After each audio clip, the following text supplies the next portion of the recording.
In this video, I'm gonna talk about how to fix Call of Duty Black Ops 7 Travis RILEA error connection failed on a PC whenever you are trying to launch the game Call of Duty Black Ops 7.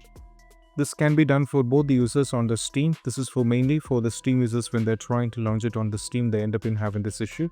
So what you need to do is just click on the file explorer. Now from here go to this PC, go to local disk C. Now from here go to users. Now from here go to admin. Now from here go to app data. Now from here go to local.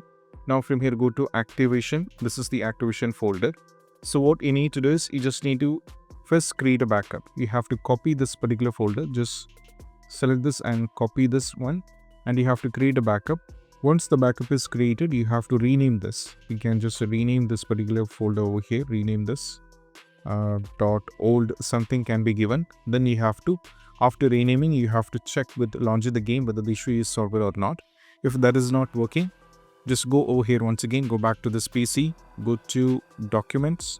Now from here get into Call of Duty, you have to copy this, create a backup first. After creating a backup, you have to right click, either you have to rename it. You can just go for rename. Just rename this with 1, 2, 3, whatever it is rename it. You have to keep in mind when you do this, you will be losing all the progressions of the game and save it, everything will be lost.